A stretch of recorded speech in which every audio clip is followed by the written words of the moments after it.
Hello, I hope everybody had a good week and weekend by the time you get to this. It looks like I'm the only one here right now. That's a little disappointing. I hope somebody else shows up because otherwise you are going to be bored out of your skull. Well, this week, the module is on something called the Harlem Renaissance. And what I want to do is go through each of the sections of the module and we'll look at them. I'll share a screen and we'll look at each of them and talk about them a little bit. But before we get to that, I wanted to talk a little bit about points and grades and what's coming up next semester. If you guys are interested, if you need more art history classes, it looks like um, they are still going to be taught at Utah Tech, which is good news for everybody. All right, talking about the grades. I've said this a few times, and I really need everybody to understand this.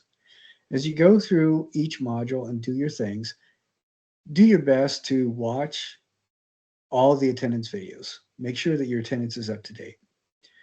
Do that, go through, make sure that your weekly reflections are all up to date. And when you do your projects, make certain that your projects are directly related to the subject of this semester's study, which is art of the 20th century, 1900 to 1999. There have been a number of people who have turned in projects that were really good, but don't have anything to do with this course. Like if you're doing a project on the Etruscans, this course is about 20th century art, so Etruscans aren't going to work. But if you talk to me and ask me to connect with you, and we can talk through and see. Usually, I can figure out a way where all you have to do is either tweak a little bit, add a different introduction, change it a little bit so you don't have to redo all your work, and we still get it to it directly relates to this course. One project was done where it talked about an object through history, and we talked together about it needs to be related to 20th century. So the individual tweaked their project so it dealt specifically with evidence of that item as an aspect of 20th century art. And it ended up being really good. And I think I've also told you about how somebody made a sandwich. It didn't really work as it was, but we talked it through. They made several tweaks and um, they were able to get a really good project out of it. Sometimes for the projects, it's as simple as maybe remembering to do references. Like if you do a discovery project and you're mimicking and you're like redoing somebody's work, like trying to make a surrealist work, that is really good. Um, what makes it work as a project is process photos along with, well, first off, introduction, making sure it ties into the subject matter of this course, 20th century art. Two, explaining what you're doing in the project and talking about how you got your information, why you're doing what you're doing. Three, process photos describing what you're making, and then having references. And those references, like if you are doing a surrealist painting in the style of Salvador Dali, you would need to have at least two references. One that talks about, and it could be like a YouTube video where it explains what surrealism is. And then second reference would be an article about Salvador Dali. And then you've got your things covered. For the long essays, remember they all must have 8 images embedded into the body of the essay.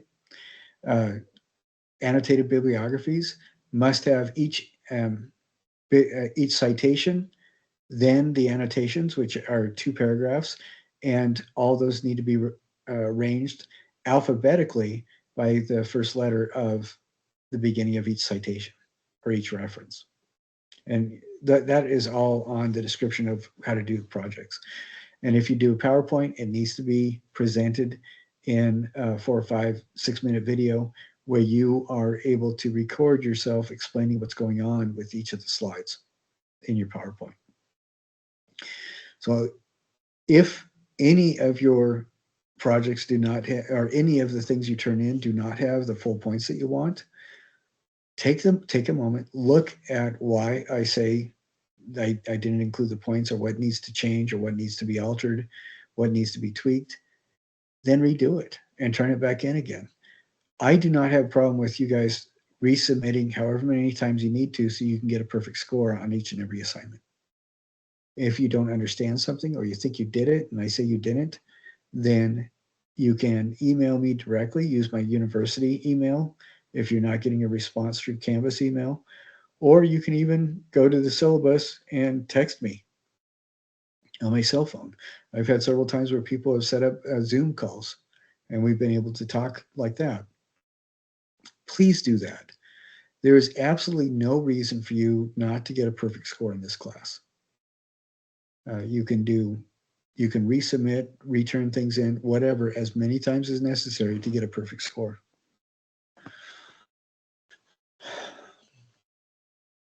I hope that makes sense to people. I hope that I just want you to remember that, because there's absolutely no reason for people not to get a perfect score if that's what you want to get. All right. Now we're gonna start into the lesson, and I'm going to share with you a screenshot of what the module looks like this week. So we're going to do that. Now this week we are talking about the Harlem Renaissance. And this is a painting done by one of the artists of the Harlem Renaissance. It looks very contemporary. This almost looks like a Hannah Hoch. I completely forgot the word for it. Collage. There it is. And it should. I mean, it's designed to look something like that. What I dislike is sometimes people will call things like this primitive, and what they think they're saying is raw and emotional, but the connotation when somebody says primitive is that it's poorly done or inexpertly executed, and I don't think that's appropriate, because when we are critiquing somebody's work, the best thing that we need to do, and the thing that we always need to remember to do, is to assume that the art is exactly the way the artist wants it to look. So primitive should mean raw and elemental at its basics. It should not mean that it's immature, poorly done, or poorly executed. Unfortunately, that's how a lot of people choose to use that word, and I think that that's disappointing. But this is a really good example of a painting done by one of the Harlem Renaissance painters. Now we'll get into why it's called the Harlem Renaissance, and I'll talk right now about what brings it to be, or what is the setup, what is the context for the Harlem Renaissance. The Harlem Renaissance really got a big kick out of, or really got its start right around the beginning of the Depression era, and it goes from mid 1920s to mid 1940s, and forward too. There are a couple things to consider as we go into the Harlem Renaissance. What we are specifically talking about is this is a time period, and for that lasted almost about a whole generation and still echoes down through to today, where the single most dense population of African descended individuals in the world was in the few blocks of the Harlem neighborhood in New York City. That was the most dense population of Black human beings in the world at the time. Now, why was it like that? Why was this hugely dense population of people living there? It's 45 square blocks. and it was almost 250,000 human beings that moved into the 45 square blocks of Harlem in New York City, uh, or for a period of about 20, 25 years.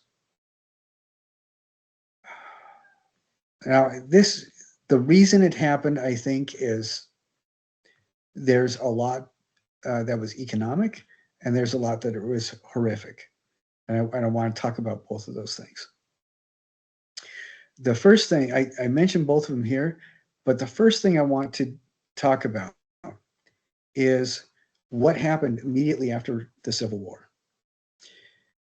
After the Civil War, between about 1870 and 1940, there is documented roughly 4,400 lynchings that targeted primarily Black Americans.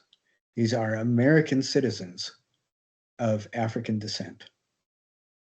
And I want you to think about that for just a moment. We're talking a period of 70 years. And I'm going to do a really fast calculation here. We're talking about 4,400 lynchings over the period of about 70 years.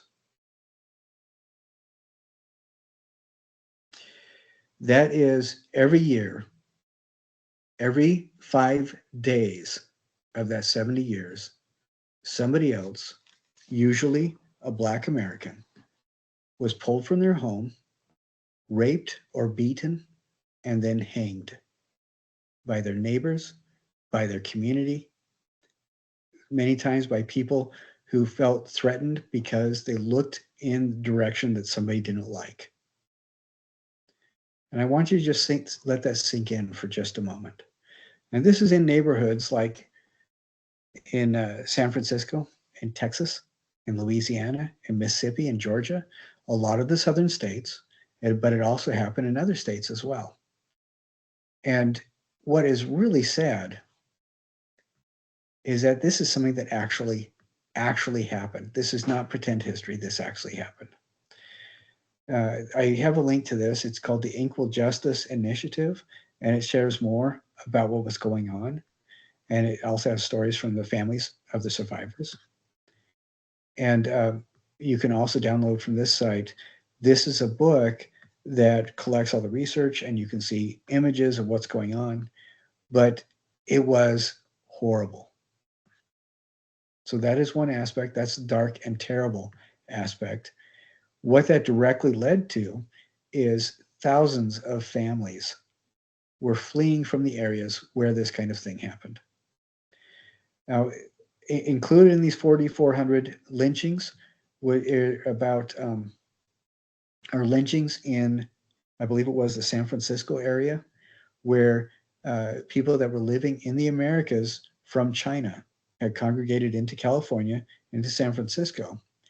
And over less than a week, if I remember right, about 20% of the entire population of Chinese Americans living in California were lynched. They were killed. So think about that for just a second as well. This was a horrific time for the families that were directly involved. What this meant for Black Americans living in the southern states was that many, many, many families wanted to flee. They left. They went north. They thought that by fighting on the side of the North and by contributing to the efforts of the Civil War to overcome the oppression of the slave state, they would be free of these kinds of things. And for many, that was true. For others, it was not, and it was terrible. So thousands of families migrated to the northern states and to Canada, many of them going to New York. And the principal neighborhood in New York that these families moved to was Harlem. So that's one aspect. Now, another aspect, which I think is much more hopeful, is directly as a result of the intelligent words and forward thinking of a superhero named Frederick Douglass. Frederick Douglass was a freedman. He's a person who was able to escape slavery, and he traveled the world as a hero of the abolitionists. And he was, I think we can look at history and safely say that he was a big reason Abraham Lincoln did a lot of the things that he did. The first time he met Abraham Lincoln 3 times. The first time he thought that he was a shell of a man and just a standard issue politician.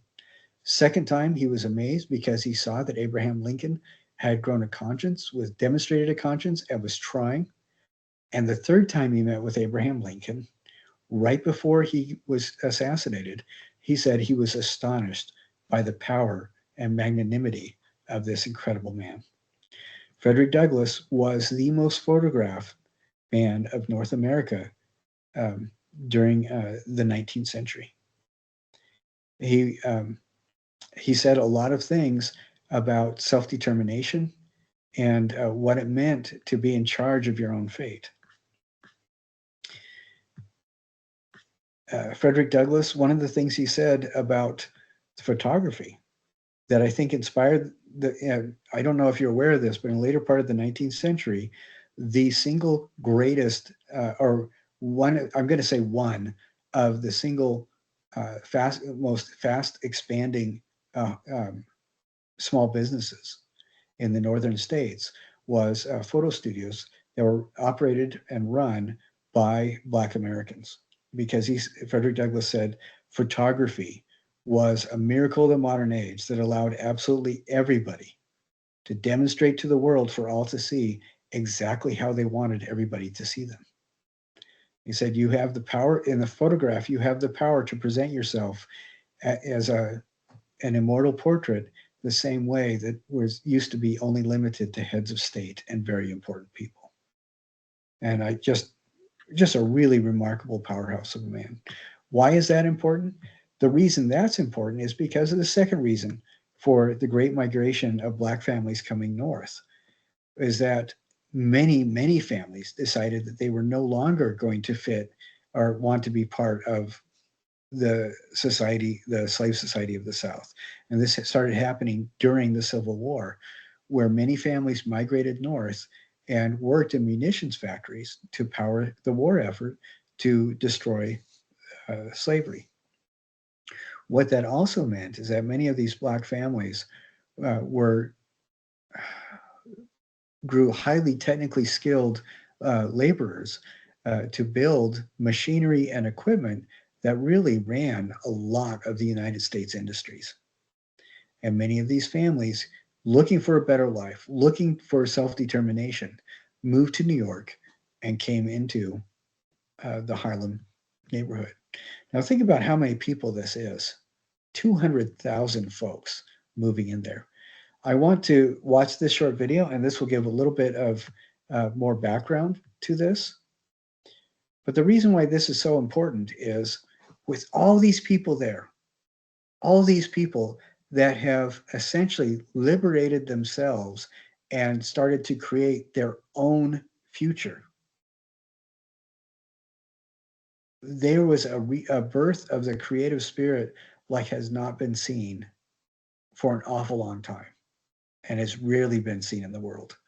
This is why it's called the Harlem Renaissance. It was as important to the American art scene and the creative work of Americans as I believe the Renaissance was to Europe. And if not, it was very similar. You know, this is an incredibly remarkable birthing of artwork.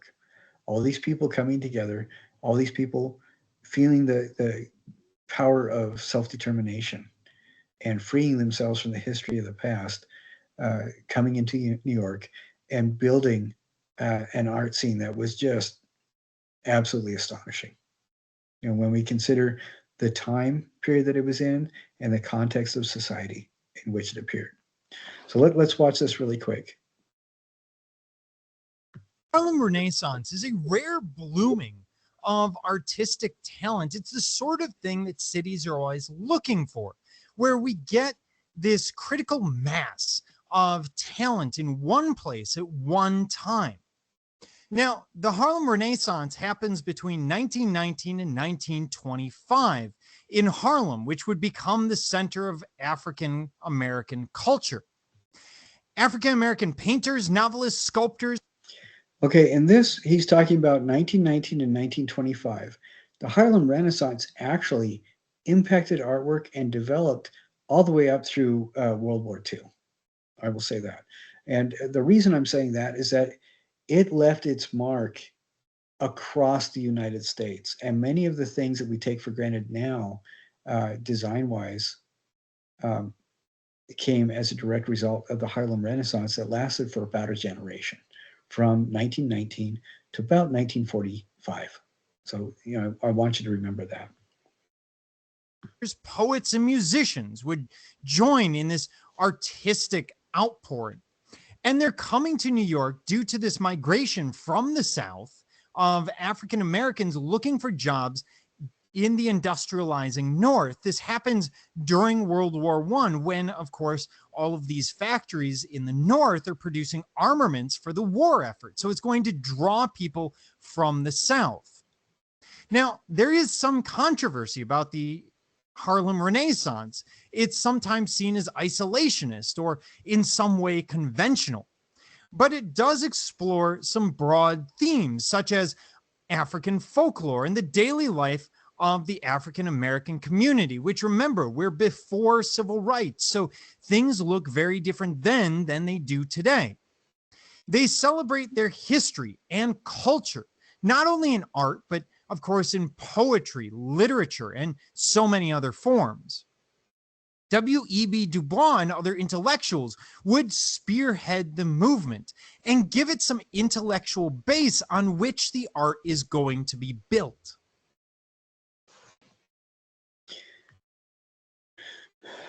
What I would like, if anybody's interested, it would be really cool. So, one person has made a comparison of several different manifestos. It would really be worth it. If anybody's interested, look at Harlem Renaissance manifestos and see what you think. I would love somebody to compare that with like the Futurism manifesto. I think that would be really interesting to see.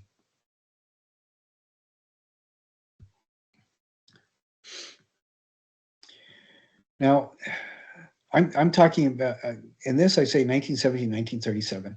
I think that this is pretty accurate, but you can really feel that Renaissance up through the beginning of World War II, and I'll share that with you, because one of the big things that President Roosevelt did right before World War II was he started the FSA, which was for he sent photographers around the country to document what was actually going on with the devastating loss of land and homes, and just rootless families around the country as a direct result of the Great Depression.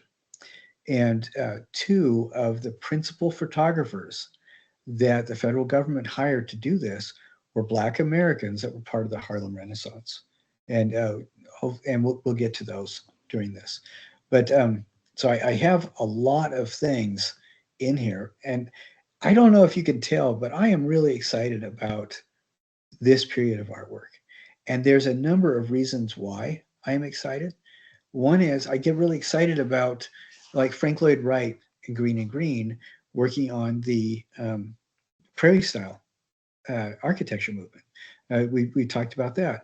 I also get really excited about the Hudson River School of Painting, which happened between about 1830 and 1880 in the United States, because those are two very distinctly and uniquely American forms of expression. The reason why this is exciting is most of the art history that we come across deals specifically with the world as it relates to Europe.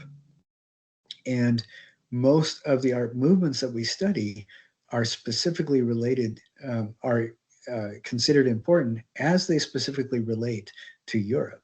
And so the fact that these are examples of distinctly American art movements that are recognized around the world is pretty interesting to me. And I also get excited about some future movements that we're going to look at as well that are also very specific to areas that we're familiar with. But this is one of the reasons why I think the Harlem Renaissance is so important, because it happened in the United States with people that were real Americans. And by real Americans, I mean people whose identity was connected specifically to being a part of the North American cultural landscape. Now, Arts and Letters of the Harlem Renaissance, this is a crash course history program. I want you to watch this. It's 12 minutes and 37 seconds. It is really worthwhile. We're not going to look at it right now. I want you to watch it on your own time. Now, this is an article in the History Channel page about the Harlem Renaissance. And you can tell that there's music here. There is a lot of stuff that happened during the Harlem Renaissance. And this talk explains the Great Migration. I was talking about people fleeing. Hi, my name is Rahul Williams. I'm a professor of history. Sorry, let's going to cancel that. The Great Migration happened. There were two really big prongs to it. One is Black American families leaving areas where they felt their lives directly threatened because of that huge amount of lynchings that were done, but also a huge number of families finding self-determination and going north into New York and other places too to get jobs at specifically industrial level work. And they were a huge backbone of the production that really helped the United States participate in World War II and performed essentially the foundation of the Marshall Plan, which rebuilt helped to rebuild the infrastructure of all the countries that were uh, instigators in World War II that were pretty well destroyed. Through the Marshall Plan, the United States helped to rebuild those. And that's why the United States is friends with the countries that used to be enemies with during World War II. And Black Americans were foundational in that building that entire industrial complex. So those are the two parts of the Great Migration that developed the context for the Harlem Renaissance. And some of these videos that, okay, I'm going to stop for just a second. Some of these videos I think are worth watching. This is a 9-minute one. We're not going to watch this, but I really want you to look at these videos because they talk a lot about the different elements of the Harlem Renaissance. We're dealing with architecture, art, and design, of course, but we're also dealing with music. This is not the birth of jazz, but it is the birth of a lot of things that generated into a lot of the sounds that we're familiar with today. Swing, fusion. This is the birth of things that developed into rockabilly, rock, a lot of those kinds of new sounds. And then this is also a time period where a lot of writers were very heavily involved in writing things that were not just manifestos, but systemized philosophies for looking at the world, suggestions for economic growth as well as intellectual growth. A lot of really amazing thinking in addition to what we typically think of when we think of the plastic arts. And so I want you to go. I really would like you to go through as many of these elements as you possibly can that I have linked here. This is from the Smithsonian, Harlem Renaissance. This is where we get. You guys probably know people like Eric Clapton, artists like that. A lot of the music that they did, they were inspired by a lot of these musicians and performers. I don't know if you know a woman named Billie Holiday. At this time, she was I can't remember the actress that portrayed her in a movie, but Billie Holiday at one point was the wealthiest entertainer in North America. And because she was a Black American, she could not stay at a lot of the venues that she played. You know, think about that for just a little bit. Now, this passes over that, 4,400 lynchings that are documented. Um, but it talks about, it doesn't describe the exact numbers or anything like that. And that's okay with this because you also have that information. But this really talks a lot about what went into the Great Migration, going into Harlem, and talking about what these performers were doing. Josephine Baker was another one. A lot of the things that we think of today that are dance moves and musical movements and art forms that we're familiar with in the contemporary world has a lot, echoes a lot from what was produced during the Harlem Renaissance. And there's some really amazing books that came out of it, and a lot of writing and stuff like that too that is astounding.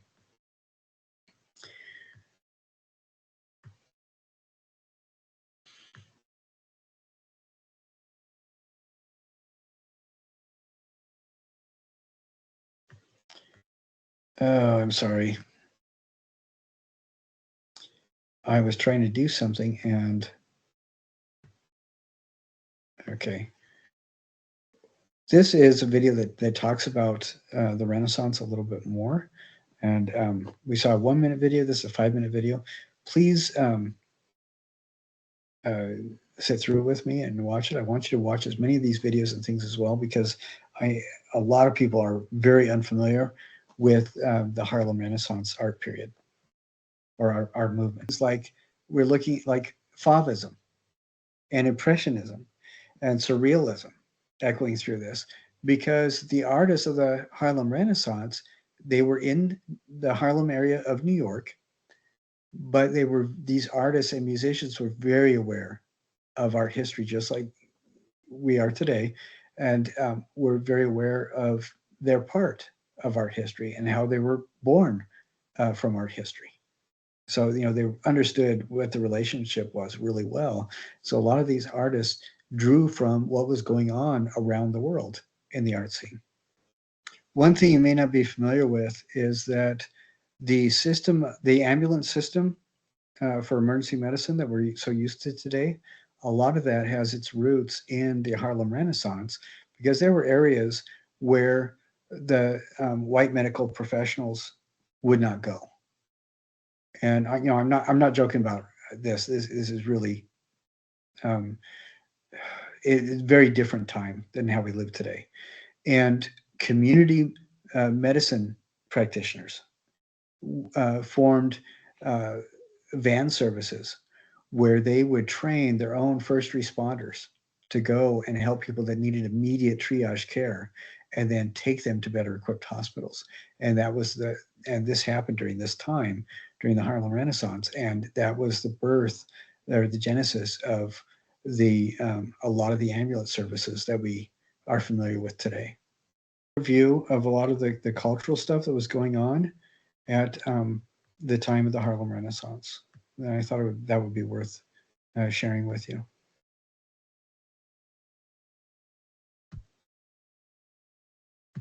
So we talked about the Great Migration, a lot of the things that went into it. And I want to talk about two specific things: visual artists and architects. And I'm trying to find.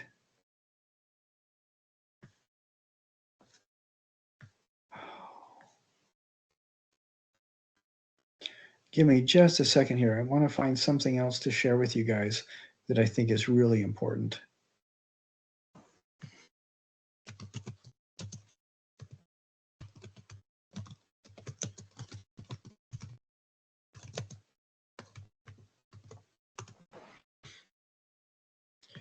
Okay. All right, I found him. I'm going to put him in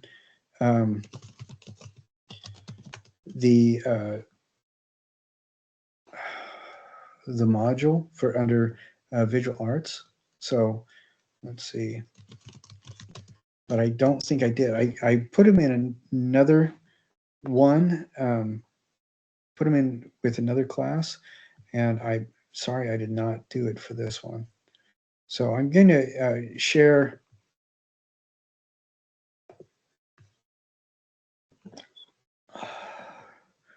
Let's see.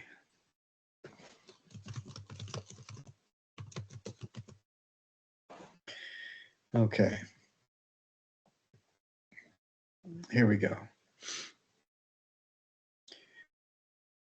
One of the artists that was really important is Gordon Parks, and I will share more about him as well. But in 1937, I want to say, President Roosevelt started the FSA.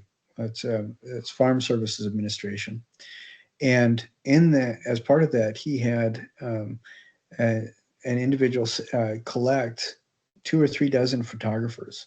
He was the best photographers of the country, and during this time period, he selected several women and several black photographers, which was unheard of at the time.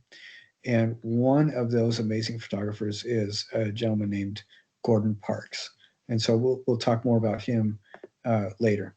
But I want to share about the architects of this. Architecture is one of those things that it's really easy to dismiss when we talk about our history in some aspects as representative of an art movement, because we typically think of art movements as primarily painting. And a lot of the times that's what survives because there were so many paintings done. They're relatively easy to produce as compared with the materials and time going into building a building or making a sculpture. But there were a number of architects during the Harlem Renaissance that were really amazing. And I wanted to look at some of their architecture and just break down some of the buildings, as we look at them. Let's see.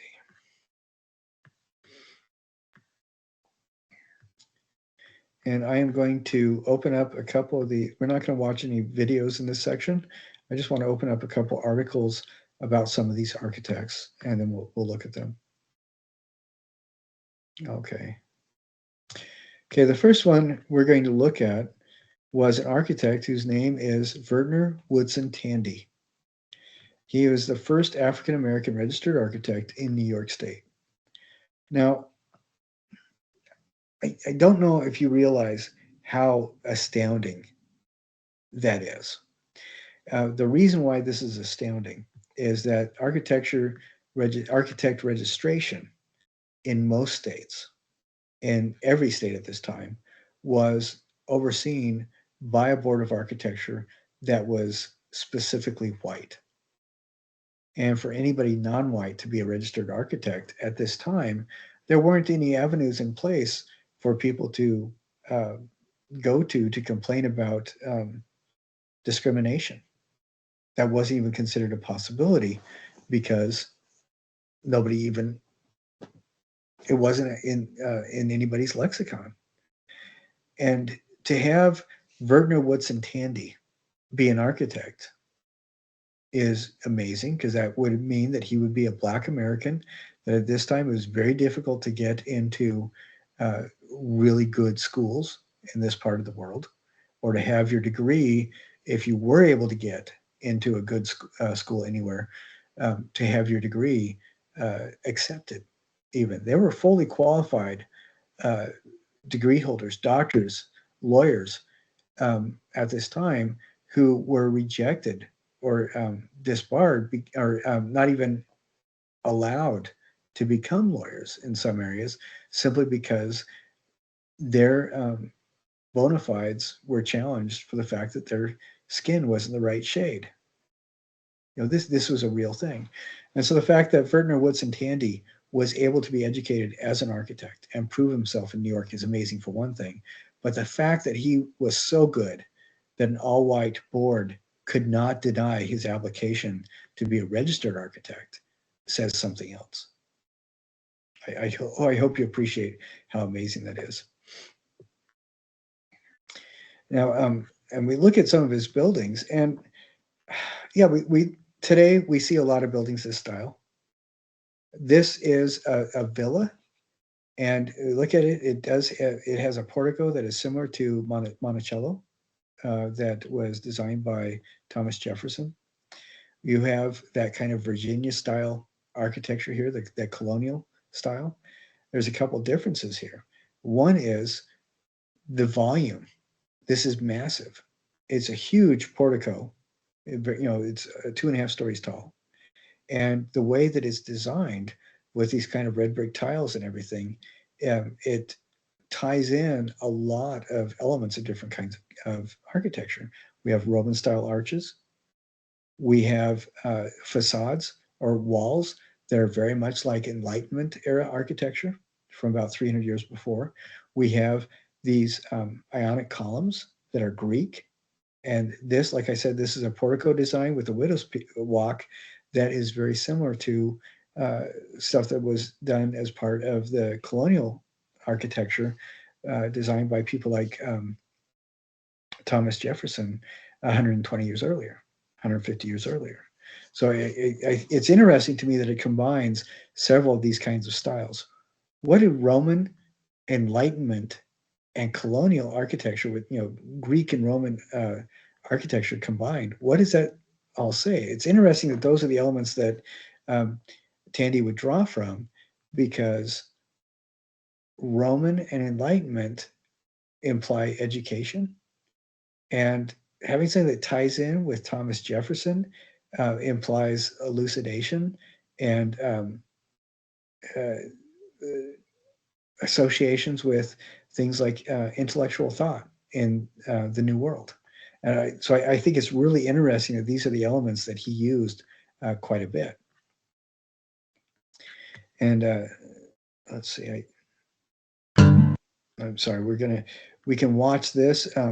This is about a minute and a half, and I want to watch this as well.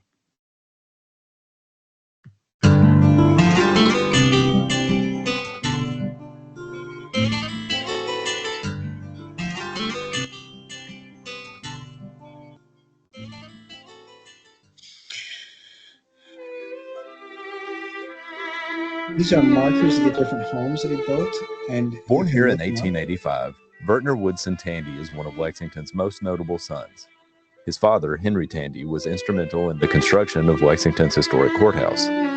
As a youth, Vertner went to the Chandler Normal School on Georgetown Road. Tandy attended the Tuskegee Institute, where he was mentored by Booker T. Washington and was considered a prize architecture student. In 1905, he transferred to Cornell University.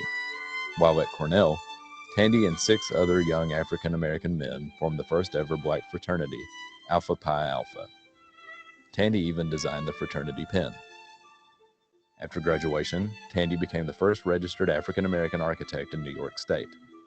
His office was located on Broadway in New York City. He designed many notable structures. Among those are St. Philip's Episcopal Church, the Ivy Apartments, and his most famous work, the mansion of Harlem millionaire, Madam C.J. Walker. Tandy eventually returned to Lexington and designed the addition to the Chandler School, known as Webster Hall, to house the school's teachers. Perhaps most notably, Vertner Tandy was the first black man to receive a U.S. military commission, becoming the first African-American to pass the commission exam. He served as a first lieutenant in the 15th Infantry of New York's National Guard during World War I.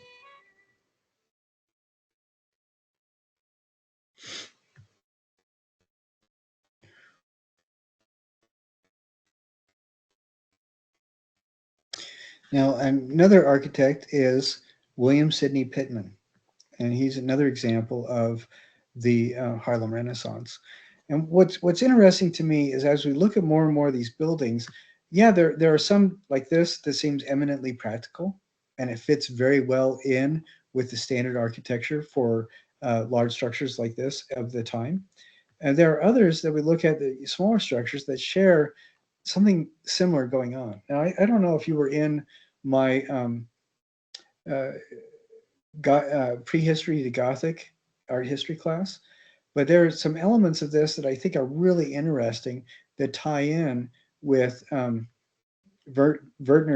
Tandy's work as well. Remember, we talked about the Roman arches. William Sidney Pittman, did some very similar things to what Tandy have been doing that I think are good to note. What is fascinating to me is it's not that he's doing the same things, but he's drawing from reference points in history that are parallel. Okay, Roman arches. We talked about Roman arches are used a lot of the times to support structures when you need the weight supported. But we're talking at a point of time when stone was not used. Bricks were a lot lighter, they were stronger, more consistent. This style of arch was not necessary to support the load weight. So why was it chosen? And it's fascinating to me. I can't say specifically why it was chosen, but it is interesting that we see those same kind of elements in this, where we see the open facades of that are endemic of the Enlightenment period, and we see those Roman style arch that were also indicative of periods of European history when they wanted to associate themselves with the enlightened views of the Romans. What's interesting here is that the steep roof line right here, this is an equilateral triangle. It's based on an equilateral triangle. And if you took one of my earlier classes, you recognize that this comes from Carolingian architecture, and it is a reference points for the stability of the Trinity. Now, it's interesting that this happens to be a church, but this architect also used that style of roof line and other things. And so it's fascinating to me that he would be drawing from some of the same reference points that Tandy used. And I wonder if there isn't some sort of parallel thought process going on as well, where he's thinking, I don't see direct colonial influence like what Tandy was doing, but what I do see is a reference point to the Enlightenment and Roman architecture. And I think that that's interesting. Instead of colonial architecture, I see Carolingian. The reference point. This was not an extraordinarily popular angle of roof at the time. This equilateral triangle. Now, those are just observations. I'm not saying that that's what was actually going on. I just think it's really interesting. And this is kind of fascinating too. You start seeing from this time period, from about 1900 to about 1930, you see a lot of brick buildings done in a very similar style. You go to like the American Fork Library, done in a very similar style. A lot of the city halls that were built in Utah at that time period were built in a very similar style. It's something that was became associated with prohibition and moral stability. I just think that's really an interesting thing. Not directly related, but this kind of building style became associated with it. I just think that that's really fascinating.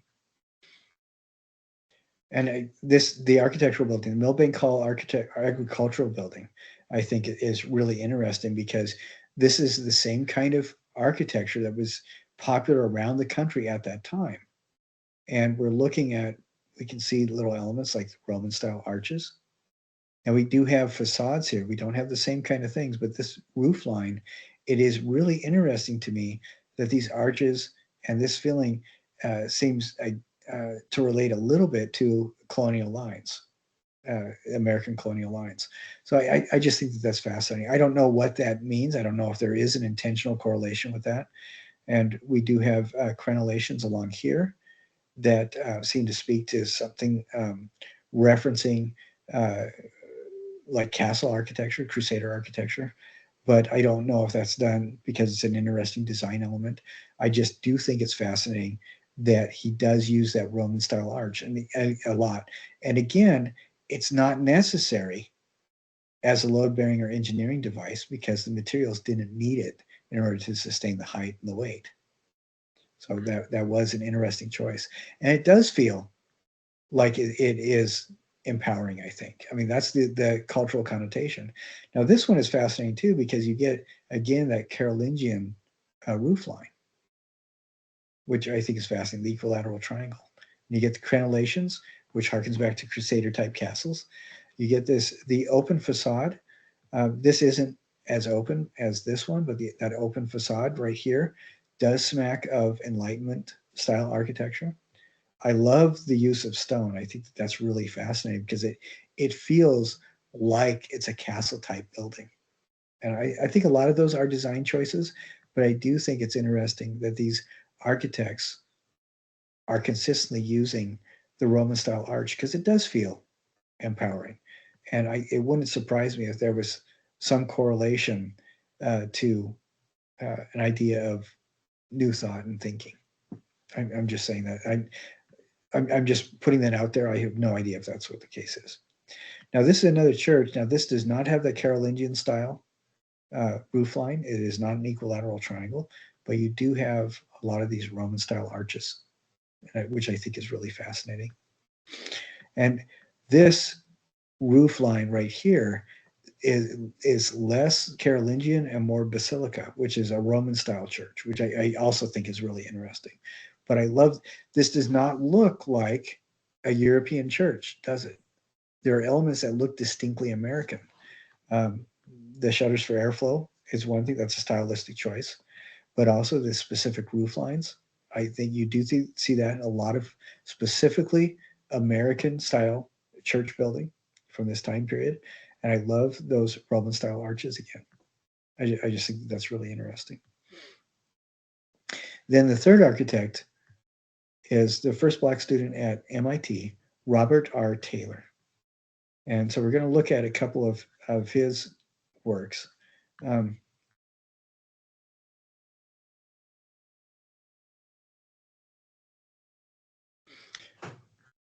So this is a really fascinating structure. This is 1892. This is a drawing that he did. You can see that this is from the MIT Museum.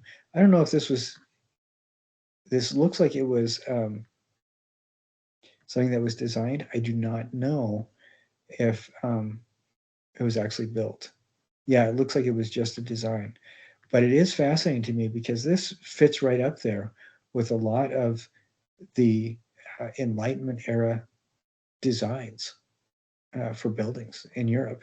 And I think it's absolutely fascinating. And again, we see this is the class at MIT. So this talks a lot about his stuff. These are not buildings that he necessarily designed. This is actually a slave community.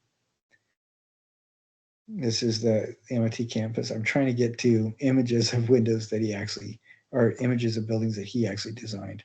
Okay, this is a chapel that he built. And it's interesting to me because we see the Carolingian style equilateral triangle roof. You see the Roman style arches again. And then you see the peak that you saw in the other architects' churches. So it's a distinctly American style church, but it has these interesting elements that are consistent with other Harlem Renaissance architects, which I think is fascinating.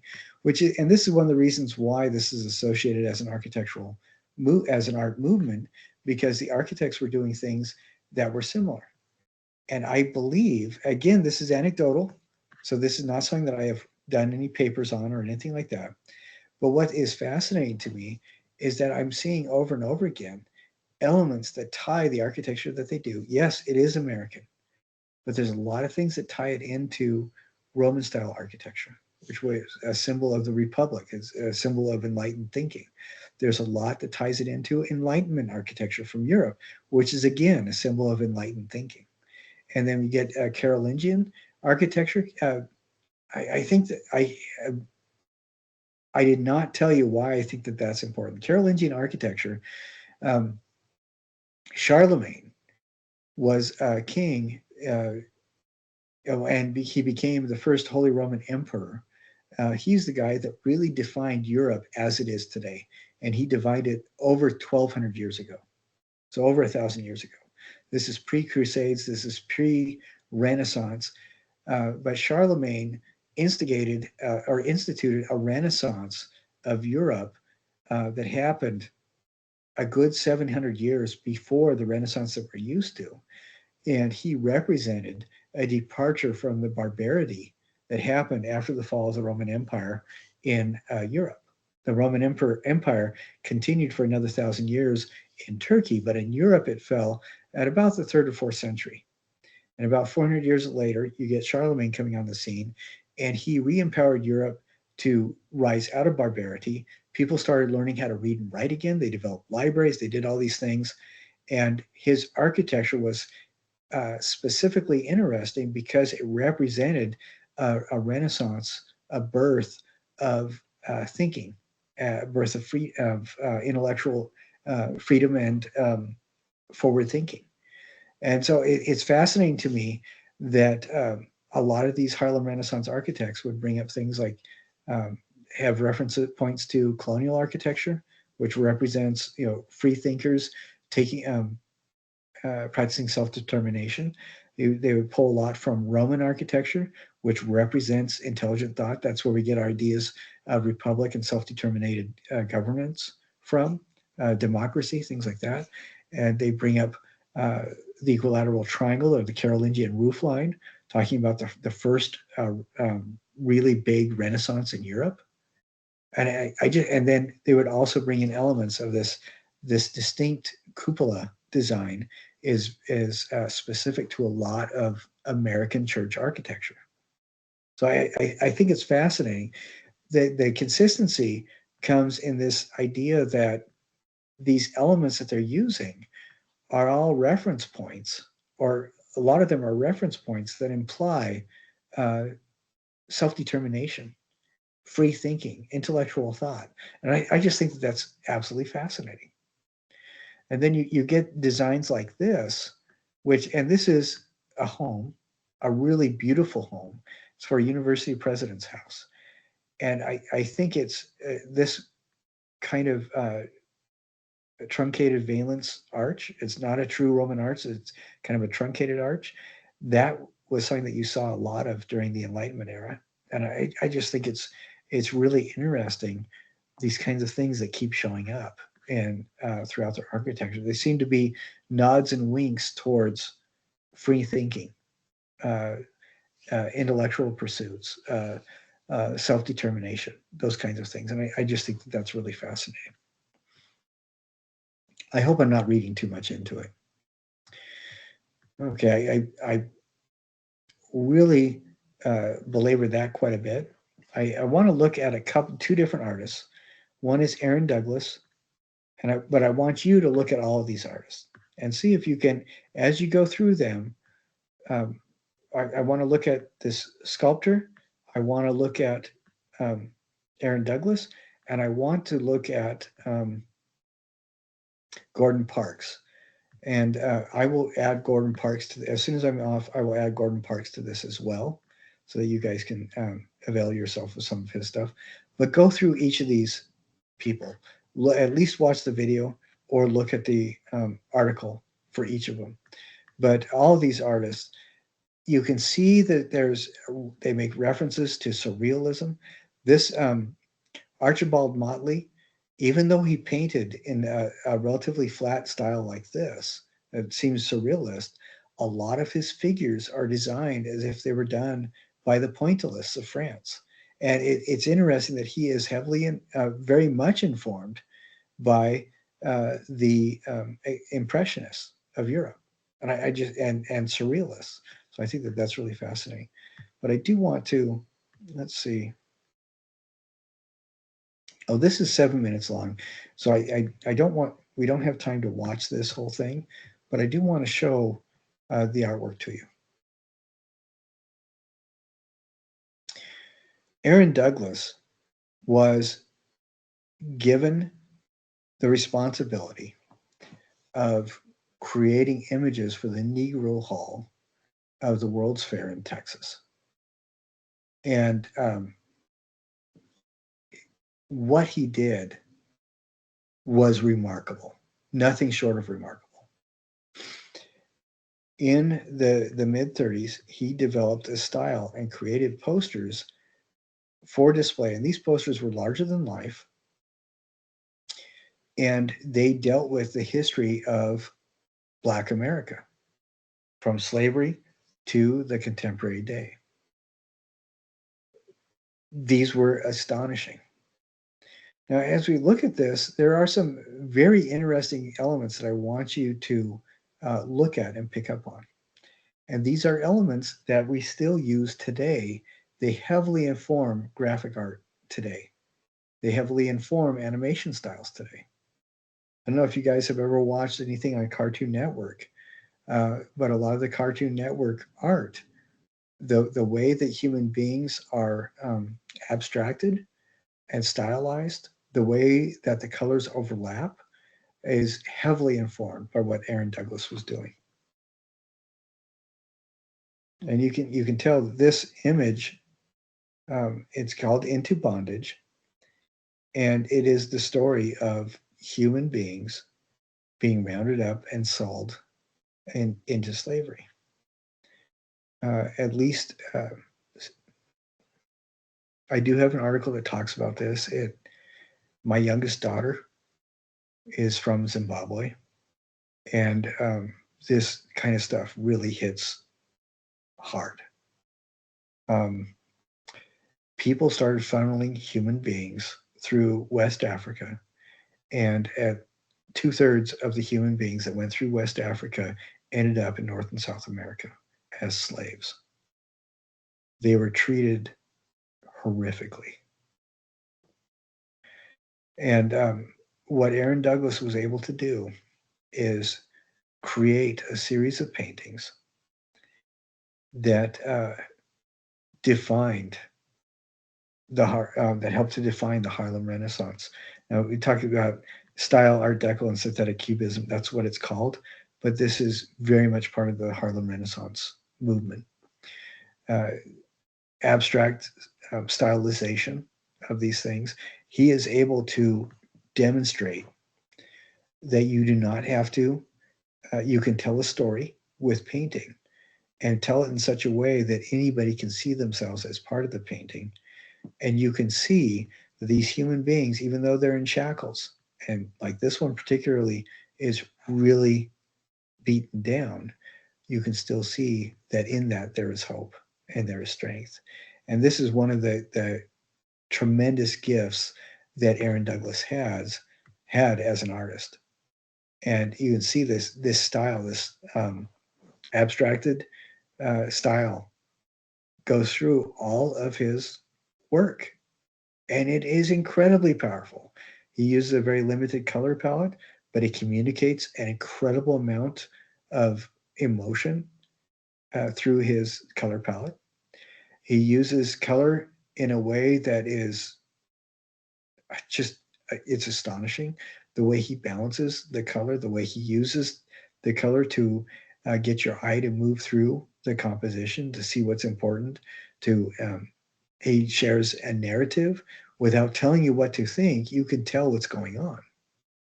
And his paintings, although he is showing some pretty rough stuff, his paintings do not feel like this is done by somebody who sees himself as a victim.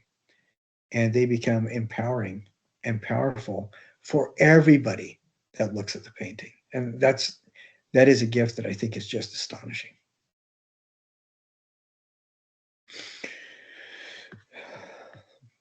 Yeah, I think that Aaron Douglas is absolutely astonishing.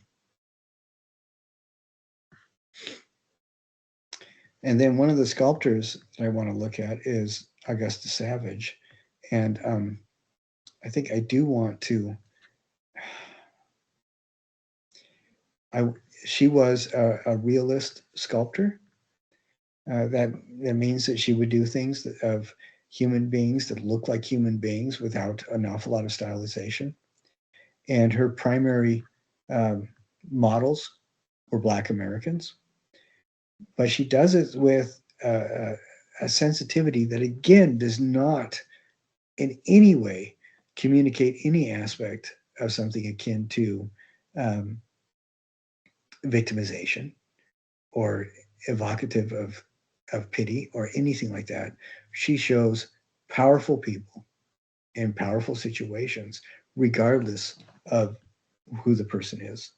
And I think she is truly remarkable. Because this is about 4 minutes, so we're going to watch this. Augusta Savage, sculptor.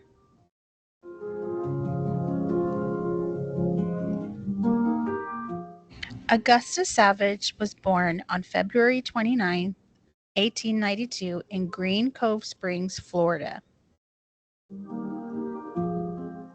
As a young girl, she would make art with the natural clay she found in her area.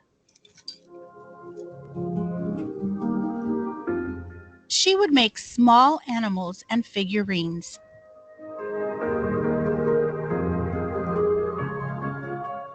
Her father did not want her to spend her time making sculptures.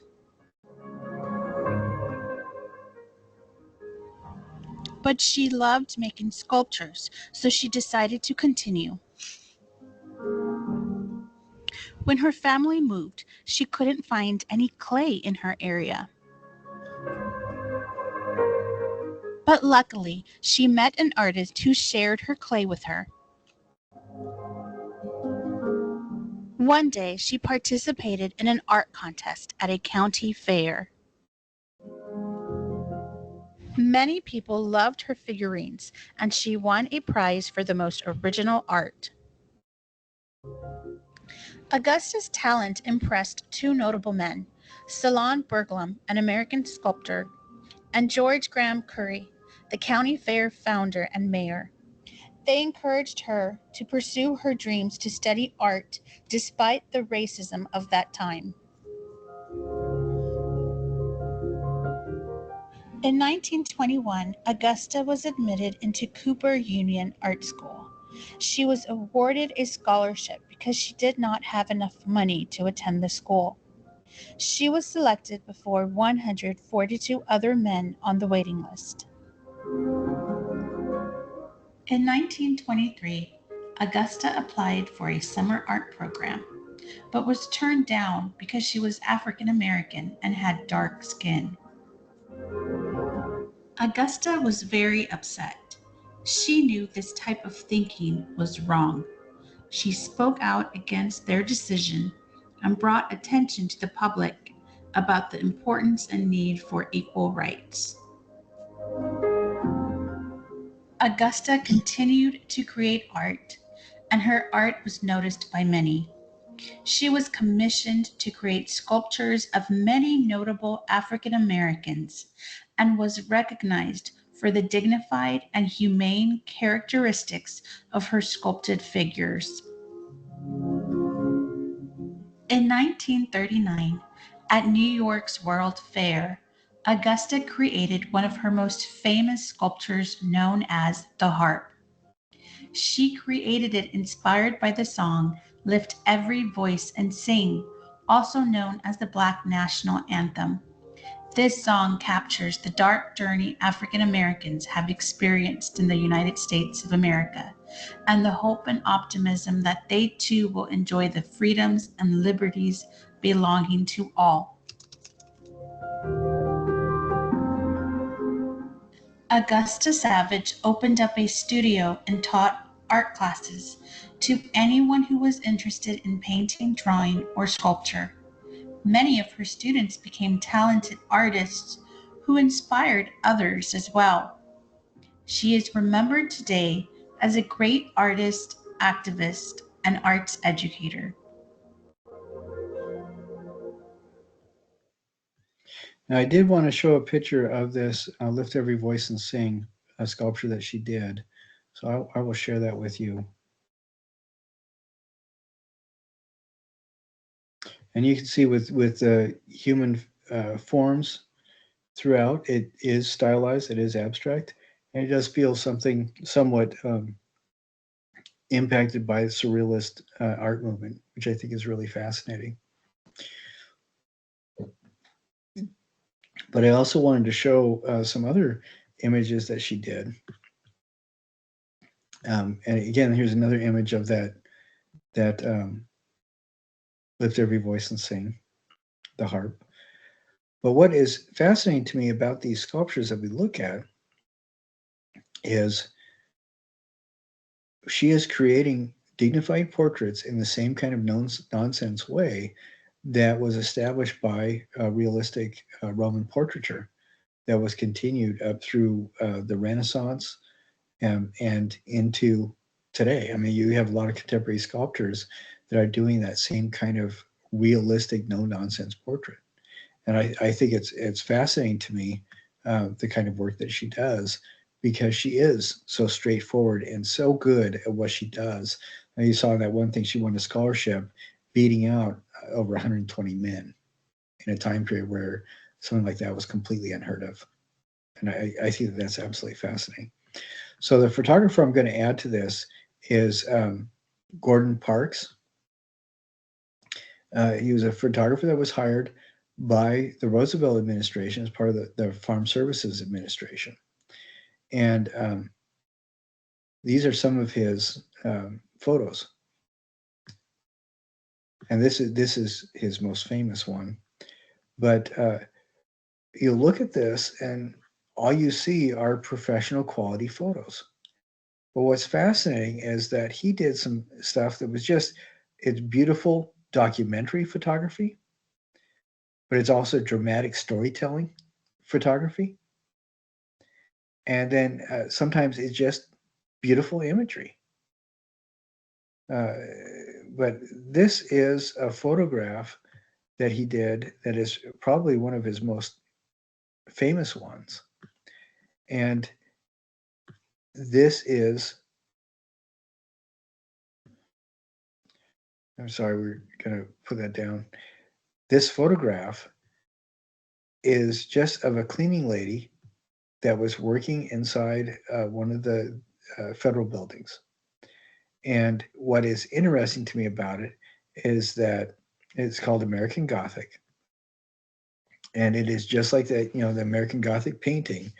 But here you have a single Black woman who has, the setup is similar to American Gothic. Instead of it being in front of a house, she's in front of an American flag. But what's impactful about this is there are a lot of stories to be told. And this is considered one of the early empowering feminist photographs of the 20th century. And this was done as part of the FSA documentation of the American people. Let's see, I want to share a video with you that just goes over a little bit about what Gordon Parks did.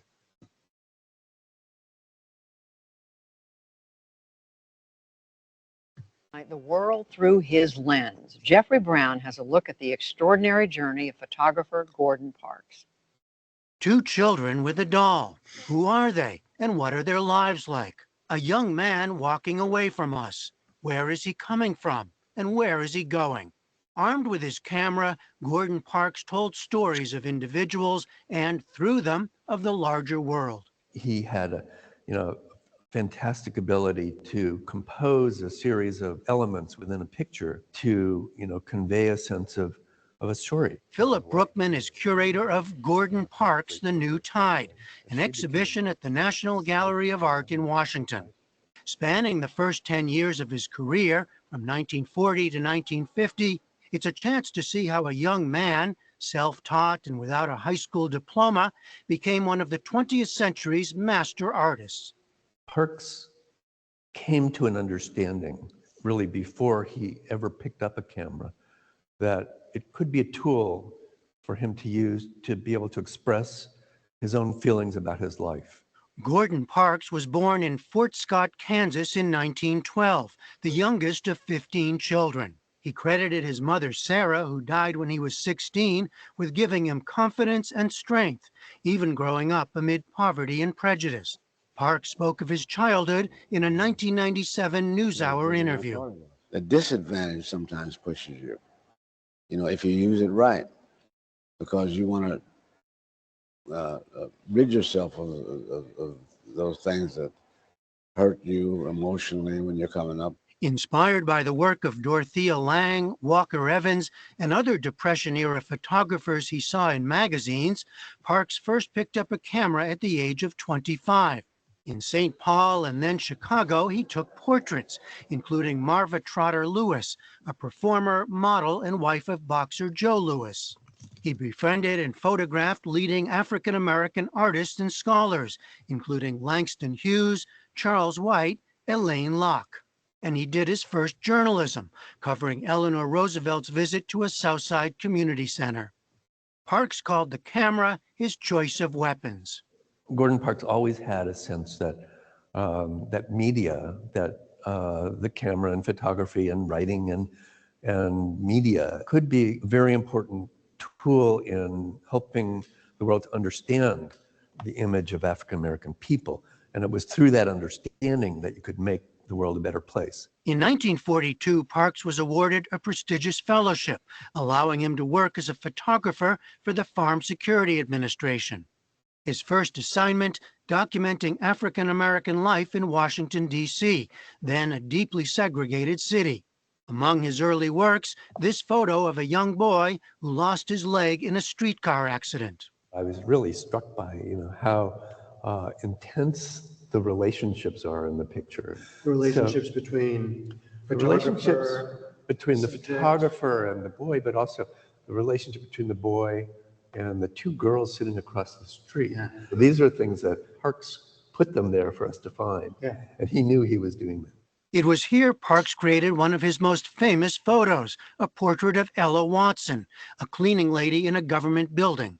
I'd first ask her about her life, what it was like, and it was so disastrous that I just felt that I must photograph this woman, and in a way that would make me feel, or make the public feel about what Washington, D.C. was in 1942. The now iconic image, called American Gothic after the famed painting by Grant Wood, was part of a larger series on Watson, her family, and community. An extended photo essay style that Parks would go on to use throughout his career. Parks often, he would meet people and he would talk to them. He would learn their stories. He would understand who they were, long before he would ever bring along a camera. He was able to use his own experiences and his own struggles to understand and empathize with others. In 1944, Standard Oil hired Parks as a photographer. He would continue to hone his craft and earn his first real paycheck, traveling around the country shooting scenes and portraits like this one of an oil worker at the Panola grease plant in Pittsburgh. What he's done is he's created a portrait of a heroic African-American worker working for Standard Oil. This is an amazingly technical photograph to produce. And, in a very short time, Parks has learned, the skills, mastered those skills. He photographed white fishermen and farmers, black pilots training for war, and he continued to break barriers. In 1949, he was hired as the first black staff photographer at Life magazine, where his photo essays included one on a Harlem gang member named Red Jackson. He also traveled internationally, shooting high fashion spreads in Paris, and celebrities like Ingrid Bergman in Italy. In 1950, he returned to his childhood home in Fort Scott to shoot a series for the magazine. And all of this was just the beginning. Parks would go on to write several memoirs and novels, to direct films including Shaft and an adaptation of his book, The Learning Tree, and to compose music, while continuing to work as a photographer. He never understood that he wasn't supposed to do it. He just did it. Gordon Parks died in 2006 at the age of 93. The exhibition Gordon Parks, The New Tide is on through February 18th. For the PBS NewsHour, I'm Jeffrey Brown at the National Gallery of Art in Washington.